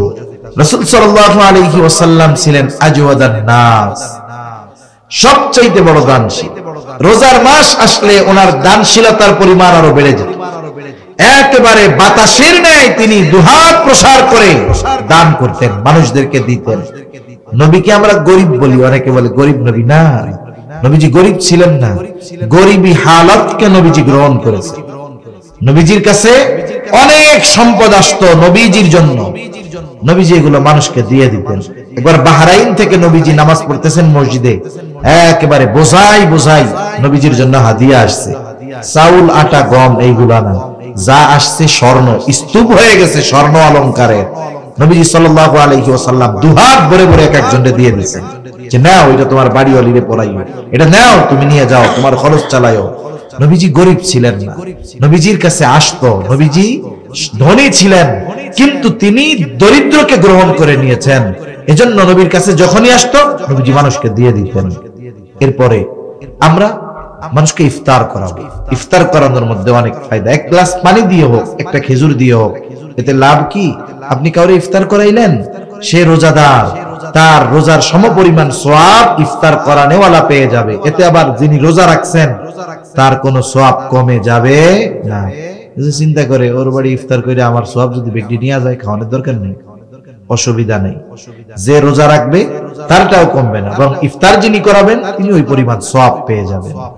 এই বিষয়গুলো আমরা খেয়াল রাখবো তো ইনশাআল্লাহ। আমাদের ঘরের মানুষের জন্য কাজ হালকা করে দিব।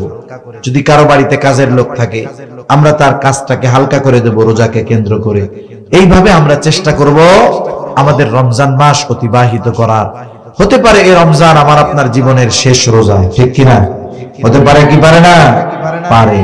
এজন্য রমজান মাস পেয়ে যে গুনাহ মাফ করাতে পারলো না, প্রসিদ্ধ এক হাদিস, নবীজি মেম্বারে উঠতেছিলেন, এক সিঁড়িতে উঠছেন আমিন, দ্বিতীয় সিঁড়িতে আমিন, তৃতীয় সিঁড়িতে আমিন।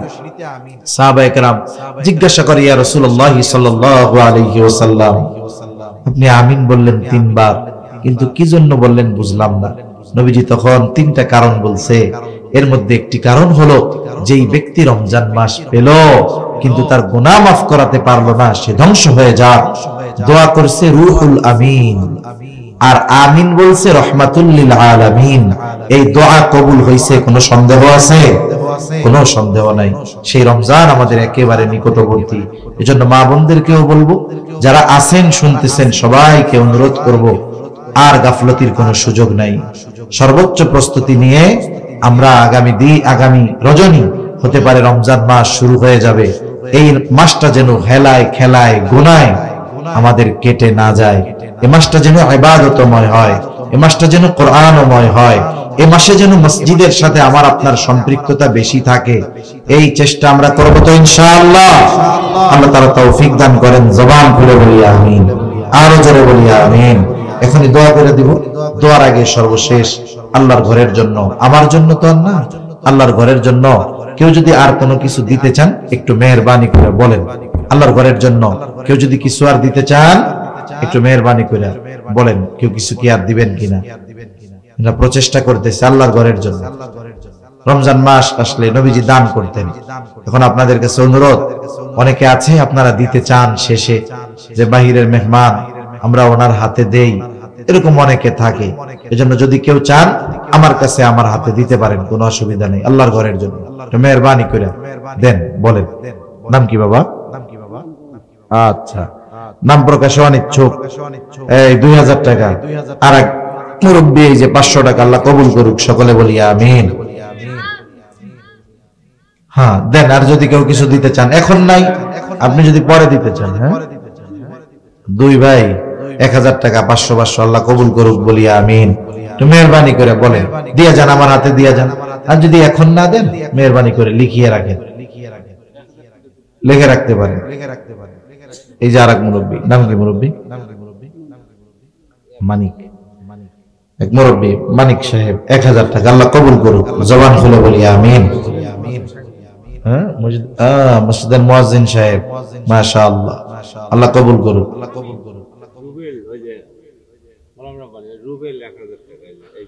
রুবেল 1000 টাকা, আল্লাহ কবুল করুক, বলি আমিন। এই যে ওনার এক ছোট বোন 500 টাকা, আল্লাহ কবুল করুক। আর নাম কি আপনার? মোহাম্মদ মুকুল হোসেন, 2000 টাকা, আল্লাহ কবুল করুক, সকলে বলি আমিন। তোমার নাম কি? তুমি দিছো? নাম কি কইলা? রিমান। আচ্ছা, রিমান দিছে 1580 টাকা, আল্লাহ কবুল করুক, বলি আমিন। নাম কি ভাইজান? জসমত ভাই, 2000 টাকা, আল্লাহ কবুল করুক, জোরে কন্যা আমিন। মুরব্বী নাম কি? নাম কি? আব্দুল করিম, নগদ 500 টাকা, 1 মণ দান, আল্লাহ কবুল করুক, বলি আমিন। এই যে এক যুবক ভাই মিজানুর রহমান, 1000 টাকা, আল্লাহ কবুল করুক, বলি আমিন। বলেন আর কেউ আছেন নি? কোন এখন যদি না থাকে আপনি ওই লেখায় রেখে দেন, পরে দিয়ে দিয়ে। মেহরবানি করে বলেন আর কিছু ভাই, দোয়া হয়ে যাবে, এখনই দেরি হবে না আর ইনশাআল্লাহ।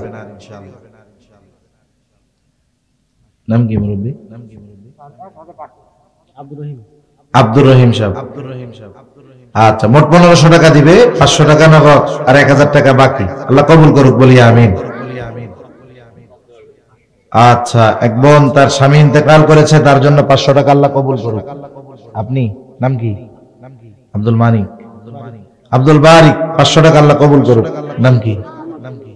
মোহাম্মদ দুলাল হোসেন, 1000 টাকা, আল্লাহ কবুল করুক, বলি আমিন। আল্লাহ জানমালে বরকত দান করুক, বলি আমিন। বলেন বলেন, মেহরবানি করে বলেন। আলি মুহাম্মাদিন কামা সাল্লাইতা আলা ইব্রাহিম ওয়া আলা আলি ইব্রাহিম ইন্নাকা হামিদুম মাজিদ। আল্লাহুম্মা বারিক আলা মুহাম্মাদিন ওয়া আলা আলি মুহাম্মাদ কামা বারাকতা আলা ইব্রাহিম ওয়া আলা আলি ইব্রাহিম ইন্নাকা হামিদুম মাজিদ। আলহামদুলিল্লাহি রাব্বিল আলামিন ওয়াল আকিবাতু লিল মুত্তাকিন والصلاة والسلام على خير خلقه محمد وعلى آله وأصحابه أجمعين. ربنا ظلمنا أنفسنا وإن لم تغفر لنا وترحمنا لنكونن من الخاسرين. ربنا آتنا في الدنيا حسنة وفي الآخرة حسنة وقنا عذاب النار. ربنا لا تزغ قلوبنا بعد إذا هديتنا وهب لنا من لدنك رحمة إنك أنت الوهاب. رب العالمين, সম্ভবত শাবানের একেবারে শেষ দিন, আয় আল্লাহ, রমজান মাস সামনে নিয়ে কিছু দিনই আলোচনা করার পর গুনাহ মাখা হাত আমরা তুলে ধরেছি। আল্লাহ রব্বুল আলামিন, যে যেখান থেকে হাত উঁচু করেছে আমাদের বিগত জীবনের সব ধরনের গুনাহগুলো মাফ করে দেন। আয় আল্লাহ, আমাদের আত্মীয় স্বজন যে যেখানে আছে মাফ করে দেন। যারা দুনিয়া ছেড়ে চলে গেছে মাফ করে কবরগুলো জান্নাতের টুকরো আপনি বানায়া দেন। আয় আল্লাহ, আশেপাশে যত কবরস্থান আছে যত মুমিন মুমিনাত শহীদ আছে আল্লাহ সকলের গুনাহগুলো মাফ করে কবর জান্নাতের টুকরা আপনি বানায়া দেন। আয় আল্লাহ, যারা অসুস্থ আছে সুস্থতা দান করেন আল্লাহ রব্বুল আলামিন। তামাম দুনিয়ার মুসলমানদের জান মাল আপনি হেফাজত করেন। আয় আল্লাহ, জালিমদেরকে হেদায়েত দেন, হেদায়েত যদি না থাকে তাদের ব্যাপারে চূড়ান্ত ফয়সালা নেন। আমাদের একে অপরের প্রতি হৃদ্রতা, মুহাব্বত, ভালোবাসা আপনি বাড়ায়া দেন। লোভ, হিংসা, অহংকার মুক্ত হৃদয় দান করেন আল্লাহ। খাস করে আজকের এই মাহফিল আপনি কবুল আর মঞ্জুর করে নেন। আয় আল্লাহ, উলামায়ে কেরাম যত কিছু আলোচনা করেছে প্রয়োজনীয় কথাগুলো স্মরণ রেখে আমলের কথাগুলো আমল করবার তৌফিক দান করেন রব্বুল আলামিন। মাহফিলকে এলাকার হেদায়েতের জরিয়া বানায়া দেন। খাস করে যেই মসজিদের উদ্যোগে মাহফিল আল্লাহ মসজিদখানা আপনি কবুল আর মঞ্জুর করে দেন। আয় আল্লাহ, আপনার ঘরের মহব্বতে যারা দান করেছে সকলের সকল দানগুলো আপনি কবুল আর মঞ্জুর করে নেন। আয় আল্লাহ, সকলের মনের নেক চাওয়া, নেক আশা কবুল করে নেন আল্লাহ। মসজিদের যত প্রয়োজনীয়তা আছে গায়বী খাজানা থেকে আপনি পূরণ করে দেন। আয় আল্লাহ, রমজান মাস আসতেছে মালিক, আমাদেরকে শাবানের বরকত দান করেন। আয় আল্লাহ, রমজান পর্যন্ত পৌঁছায়া রমজানের হকগুলো আদায় করে রমজান মাস অতিবাহিত করার তৌফিক আল্লাহ আপনি দিয়ে দেন। অভাবীর অভাব দূর করে দেন, ঋণগ্রস্তের ঋণ পরিশোধের তৌফিক দেন আল্লাহ। হারাম হালাল বেঁচে চলার তৌফিক দেন, হালাল জীবন নেশার তৌফিক আল্লাহ আপনি দান করেন। বরকতময় প্রশস্ত রিজিক দান করেন আল্লাহ। যে যে পেশায় নিয়োজিত বরকত দিয়ে দেন। আয় আল্লাহ, আমাদেরকে রিজিক সংকীর্ণতা দিয়ে পরীক্ষা নিয়েন না। যারা বেকার আছে হালাল কর্মসংস্থানের ব্যবস্থা আপনি করে দেন রব্বুল আলামিন। আমরা যারা হাত উঁচু করেছি হয়তো আমাদের মধ্যে কারো মা নাই, কারো বাবা নাই। অনেকে হয়তো নিজের হাতে মুহাব্বতে মা বাবাকে কবরে শোয়া রাখছে আল্লাহ। গুনার কারণে যদি কারো মা বাবার কবরে আযাব হয়, আমাদের মধ্যে যাকে পছন্দ, যারা আমল পছন্দ, তারা আমলের ওসিলায় ওই মা বাবার কবরের আযাব আল্লাহ আপনি মাফ করে দেন। কবরগুলো জান্নাতের টুকরো বানায় দেন। কিয়ামতের দিন হিসাব সহজ করে জান্নাতের ব্যবস্থা আপনি করে দিয়েন। যাদের মা বাবা বেঁচে আছে সুস্থ দীর্ঘ নেক হায়াত আল্লাহ আপনি দান করেন রব্বুল আলামিন। খাস করে এই এলাকাবাসীকে আপনি কবুল আর মঞ্জুর করেন। আয় আল্লাহ, আসমানি জমিনি সকল প্রকার বালা মুসিবত থেকে হেফাজত করেন আল্লাহ। তারা পরিশ্রমী মানুষ রব্বুল আলামিন, তাদের আপনি কবুল আর মঞ্জুর করে নেন। আয় আল্লাহ, মা বোনদের কবুল করেন, পর্দানিশীন বানায়া দেন। 5 ওয়াক্ত নামাজ যথাযথভাবে আদায় করার তৌফিক আল্লাহ আপনি দান করেন রব্বুল আলামিন। বেনামাজিদের নামাজি বানায়া দেন, সুন্নাতবিহীন মানুষগুলোকে আপনি সুন্নাতওয়ালা বানায়া দেন রব্বুল আলামিন। সকল প্রকার পাপাচার অনাচার থেকে বেঁচে থাকার তৌফিক দেন। আমাদের স্ত্রী সন্তান আমাদের জন্য চক্ষু শীতলকারী হিসেবে কবুল করে নেন। আল্লাহ, সকলকে অর্থনৈতিক সচ্ছলতা, মানসিক প্রশান্তি, পারিবারিক শান্তি দান করুন রব্বুল আলামিন। এলাকার মধ্যে মিলে মিশে থাকার তৌফিক আল্লাহ আপনি দিয়ে দেন রব্বুল আলামিন। আমাদের সকলকে বারবার মক্কা মদিনা জিয়ারতের তৌফিক দান করেন। যারা এখন পর্যন্ত যেতে পারে নাই, জীবনে একবার হলেও তাদের যাওয়ার তৌফিক আল্লাহ আপনি দান করেন রব্বুল আলামিন। কার মনে কি চাওয়া জানি না, সকলের মনের নেক চাওয়া, নেক আশা কবুল করে নেন আল্লাহ। আয় আল্লাহ, পরকালের ডাক কখন চলে আসে বলা যায় না। মালাকুল মউত যখন চলে আসবে, আপনি আমাদের সকলের জবানে তাওহীদের কালিমা নসিব করে দিয়ে اللهم إنا نعوذ بك من الهم والحزن والعجز والكسل والجبن والبخل وضلع الدين وغلبة الرجال رب اجعلني مقيم الصلاة ومن ذريتي ربنا وتقبل دعاء ربنا اغفر لي ولوالدي وللمؤمنين يوم يقوم الحساب ربنا هب لنا من أزواجنا وذرياتنا قرة أعين وجعلنا للمتقين إماما رب ارحمهما كما ربياني صغيرا رب ارحمهما كما ربياني صغيرا وصلى الله تعالى على خير خلقه محمد وعلى آله وأصحابه أجمعين آمين برحمتك يا أرحم الراحمين.